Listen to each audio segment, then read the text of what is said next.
only for Eddie Keher, I don't think I would have played hurling. There would have been other sports I would love to have played, but because of Eddie Keher's influence, even though I never really saw him play hurling, but his influence was still there, and only for that, I don't think I would have ever taken up the game.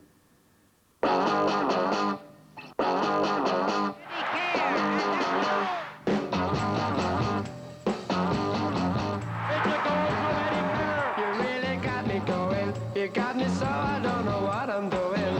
Down to Eddie Keher. Eddie Keher very quickly into his hand and high and over the bar for a point for Kilkenny. So I can't sleep at night. 50 yards on, 40, Yeah. 30, 21, 14, You got me so I don't know what I'm doing. Oh yeah, you really got me now. You got me so I can't sleep at night. You really got me. You really got me. You really got me. And that looks like as if it's a good point at Chase and now Kilkenny are... Is mór rud cúlín ó cúl na scóráil. Ach nuair a chudann tú san áireamh, I gluichí canis éireann a bháin. Gur éirigh le Eddie Keher 7 gúl agus 7 gúlín agus 7 a scóráil. I gluichí canis a bháin. Is dáilinn go dtugann sé sin léargas cén sód feart tosaigh I bhí ann. Pat Henderson. And Eddie Keher. And he's done it again. Ach saolaíodh achar Eddie I Ros Cumáin. Áit nach raibh mór an amán a riamh bíonn siad Cumáin ceart go leor, ach rugad Eddie Kilkenny. Agus ní hé an dúchas agus an seanachil Gael Gedern is treise dúchas ná I luint. Is dáilm sa go treise go mór I luint ná dúchas. We're overlooking here the village of Innistig. I was born and reared down in a house down in the village there, and the houses surround a square, and a lot of boys my own age lived in those houses, and we did all our early hurling there from 4 years, I suppose, of age onwards.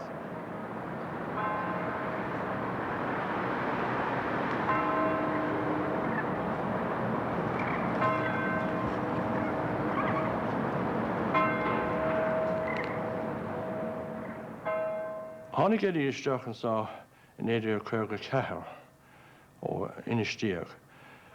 Agus a dara bliain ráníoch an seinseo na scoil agus bhór an rud é sin. Bhí anna heannachar ag an achar Tommy Mair Eddie Keher thug sé iluint dó go háire chunas na pochanna séire a thógant. He was undoubtedly the most forward-thinking coach of his era or any other era. In fact, all his coaching methods that he was doing with us back in the 50s are still done to the present day. As tradition dictates, the ever-colourful proceedings open with the playing of the minor final, and this year, the boys of Tipperary and Kilkenny provide a treat of fast... Ach an chéadúr go bhachas sa gimmart néidir go chégan mar vinúr a glethe canis na héir na gimmart a Kilkenny. De hepar an lá sin, ach mar sin héin bhí dtína caintig dearan na himar a marialar an ledóg seo Kilkenny. Not Tipperary lads either. See the dash and craft of Kilkenny's Eddie Keher, one of the chief architects of a revival that brings excitement, but not victory. Ó chuigan éomh an nói is cuoin le gachtain a bhí beo, agus fiú an daoine nach raibh beo ag an am sin a chorabeh néidir chuigan é. Again, the colourful parade of the... Clethe cóscóra bhí glethe canis na sínsir an bblion chéana, as nuair imríoch an áhimart, bhí Eddie mar onadaí Kilkenny agus tháinig sé isteach ar a báid. Minor hurler Eddie Keher sends over to reduce the leeway.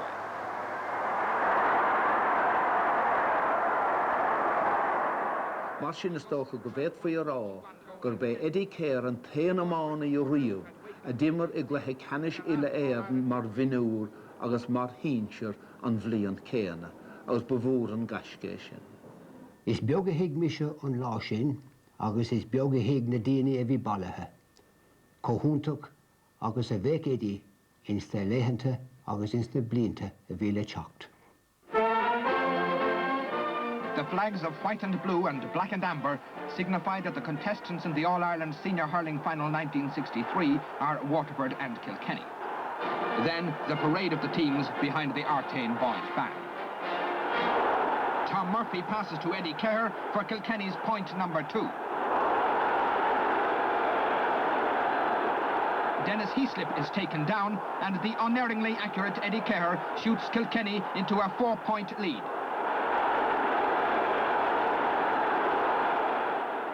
Waterford matched Kilkenny in almost every phase of the game, but there was one player for whom they had no answer, and that was Eddie Keher, who here shoots another immaculate point.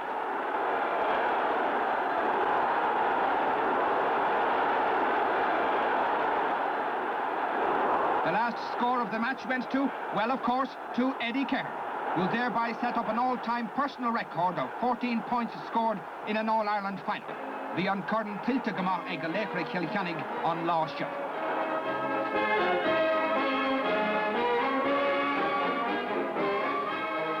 You're equivalent to where ni ein Morandina, few on Christy Ring, the scorner for Keher in the Cravaka. The fourth lan scorner, Huntaka, and La Moore, which is a Huntaka. So, of course, I get on the Foxy and Hogard. Yeah, Korean visa Kosole Galfra. Sure, we still here in Gael, Fisha, on more on mere Clacta Arinisha, Visha, Arouse Garfat. Perfectionist to be on. Nigo Minik, a hep Eddie, Scordal or Poxer. Reeve. He was born to take pleas. Mar sin Terence Leowan at Vetfa should occur. Agus well is a good vi ring gama ag na pocan a ach the Harley Eddie Keher tam e kincha in ach ently. And Eddie Keher. Well, if I was awarded a free in this position, the first thing I do is have to get a level position and place the ball with the rims facing that way to make it easier, because I do the roll lift. I then have to line myself up with the posts, and there's a fairly strong wind from left to right, so I'd have to line up maybe with the left-hand post. Having put the ball opposite the heel of my left foot, I would then attempt to rise it, and it's very important, the rise is so important. I get down very low over the ball with the hurl parallel almost to the ground. So my concentration now is to rise that ball into a good position. Here's Eddie now. There's his shot, and straight over the bar, a goal and 2 for Eddie, and Kilkenny. I think it's all down to practice and preparation. And then when you go out on the big day, your mind is right. There's no voice coming in telling you, you forgot to practice your freeze, young man, you know. And you know yourself, if you're not happy in your mind, it just won't happen for you. So I would say practice, dedication to practice. Of the 1969 All-Ireland hurling final. Cork playing from right to left. Kilkenny playing with the slight breeze from left to right in this first half. The Honig Eddie och club Nilisgum Keher Gael Gael at Galore Keher Fuim na Gael Gakide the roar in a steig. In 1968, this parish here, having won the junior championship when senior and won the senior championship for the first time in the history of this parish in 68, was a wonderful victory. And we still talk about it here in the parish because it's the only county senior title that came to this parish. But as a result of that, I was nominated as captain then for the 69 Kilkenny team. 4 points, Ali Walsh taking this free. Eddie Keher, who's got 6 of Kilkenny's points, adding to this one. And the captain comes down to him again. Take the shot and he sends it over the bar for another Kilkenny point. And so, after a very slow start, Kilkenny had come round and won the All-Ireland title of 1969. He was a strong guy. When he hit you, you know you're after being hit. And he hit you fair now, but as I said before, you'd know all about it. Takes the line ball. Right through the centre, Jim Lynch across, or he tried to get it across. Out comes John Doyle. John Doyle shouldered by Eddie Keher. John Doyle still with the ball. John Doyle on the ground, and there is a free out for Tipperary for a foul on John Doyle. All started with a shoulder there by Eddie Keher. And John somewhat shaken, but nevertheless going to take the free. A féchant ar ball, de hawlo fá beidir, wel níl sé choláidir sin, tá sé gasta carcalóir, ach nóair a cheasan tú an acile Eddie Keher. Tuigeann tú choláidir agus atá sé agus a bhí sé nóair a bhí sé mar imróir, tá sé bra láidir san nacht, tá na gúlaí láidir, agus tá an dá chosa faoi tá cosú le crí. Bhí sé ábhalte ar a thuirt do rá féin agus bhí sé láidir agus ní chuirg sé suas le haon písa pleicíochta ó aine. Is dócha an buas mó bhíige, bhí sin an silbhaáil ar an slitar agus bhúla gan féchan sé rá an chúil. Eddie Keher now.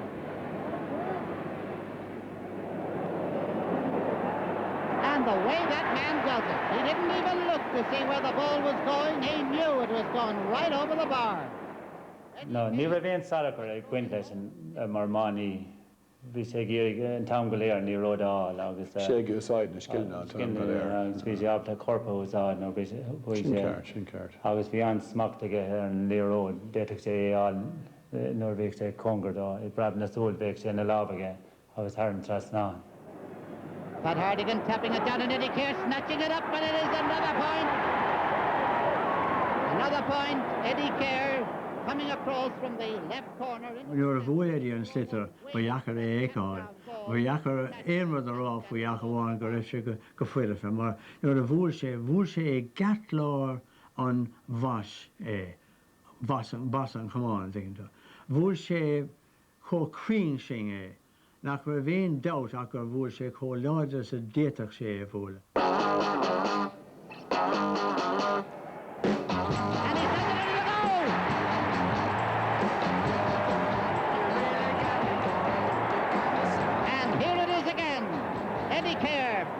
Lifting and crash into the top of the net.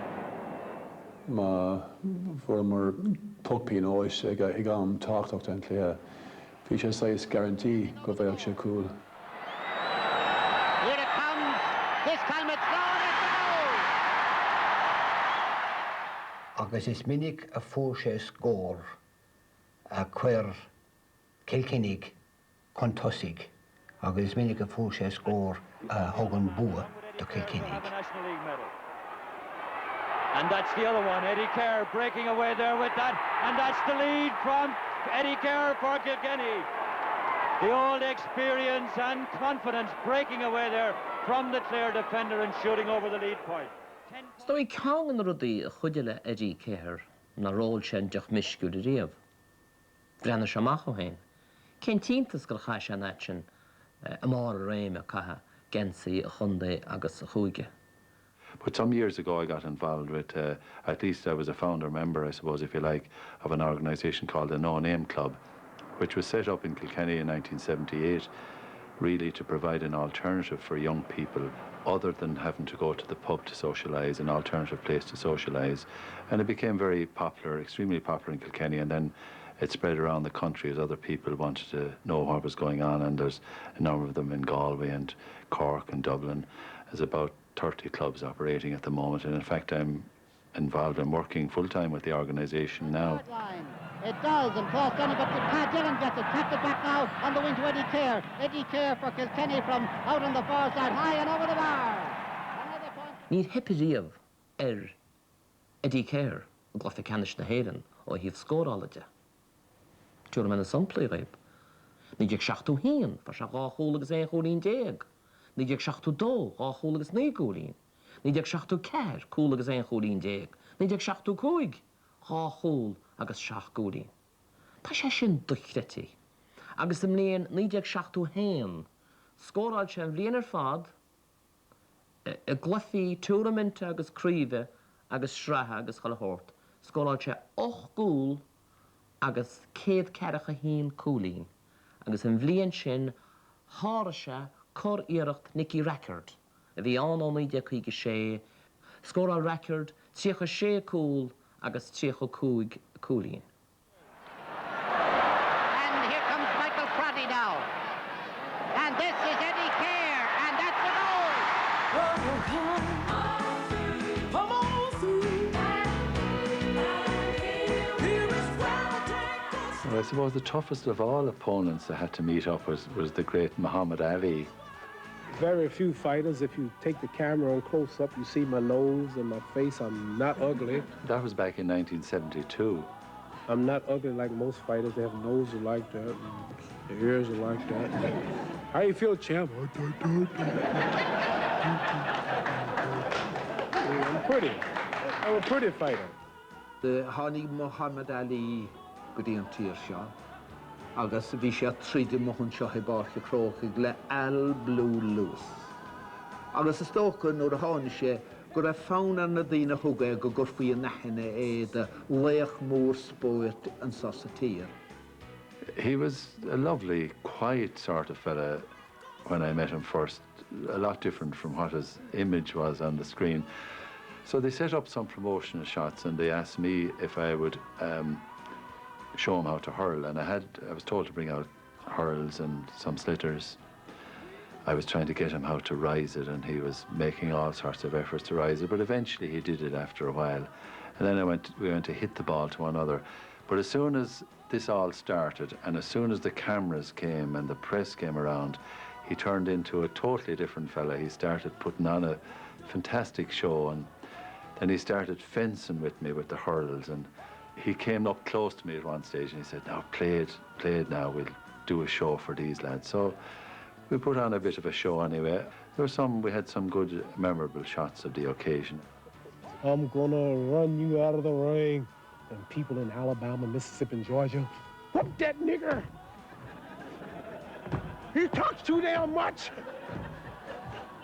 Hey, let's go see this fight!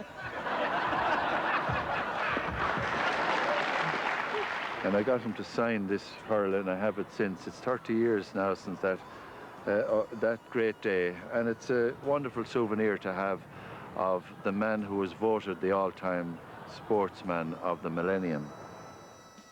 Stáilin go léirgus é sin an cháil a bhí a réidí go nám, gur éisian a ránaíog le seaasa bhisteach sa Griangraf é Héin agus Muhammad Ali.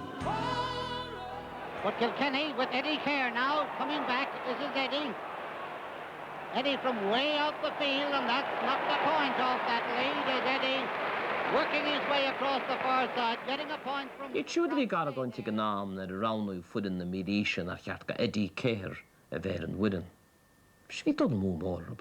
She'll have Eddie Keher around you. I suppose when most people are hurling, it's the game and the next game and enjoying the game and all the rest. But at my stage now, when you're well retired and long gone, it's great to have things like to be remembered and be selected on teams like the Millennium, and of course to appear in the stamp. It's out of this world, I suppose. I think he's going to be satisfied with the point. He is over the bar, a point for Kilkenny, narrowing the... Bín tar gcónaí an a compráid idir Eddie Keher agus DJ Keher. Tá sé an deacad é dhéanamh. Tá sé cos le bheith an a compráid idir Muhammad Ali beidir agus Rocky Marciano sa dornálaíochta. Ní féidir é dhéanamh. Deirtar bhí Kilkenny go réanós go raibh Eddie ag immert le tosig a bhí níos fearr ná na tosig a bhí timpeall DJ. Féidir go raibh DJ níos fearr chun cool an.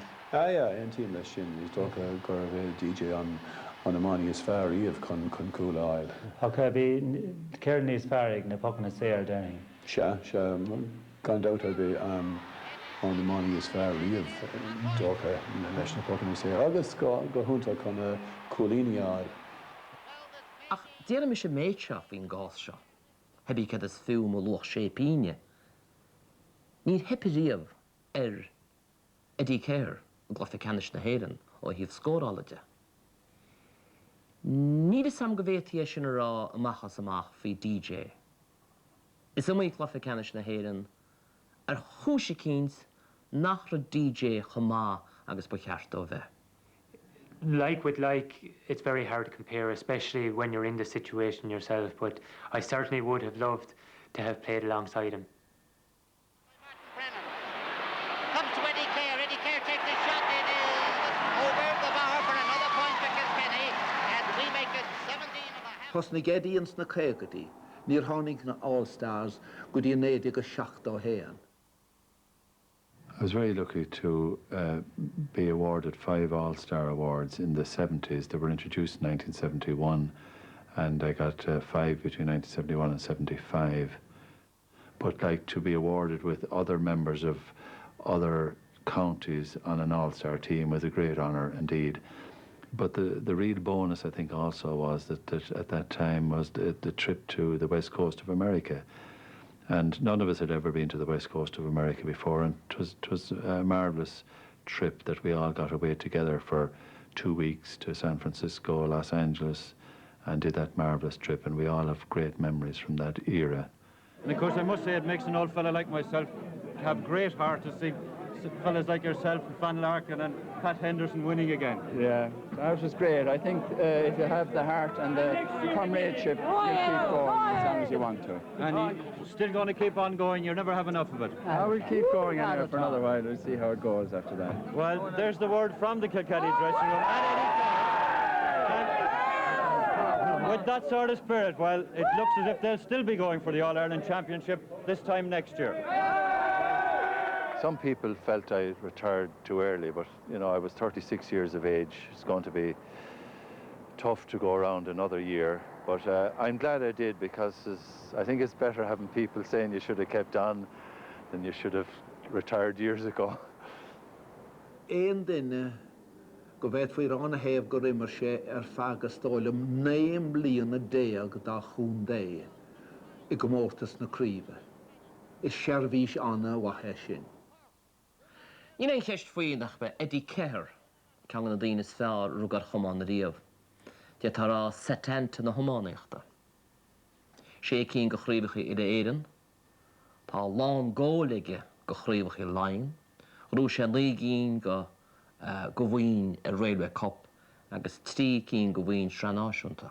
Chú cín All-Stars. Ceann go na sár hománaithe is fearr a bhí an na riamh. Is dála méon úr go bheith an daoine siar amánathe. Is cuma cé cho fada siar agus a gabhaim siad.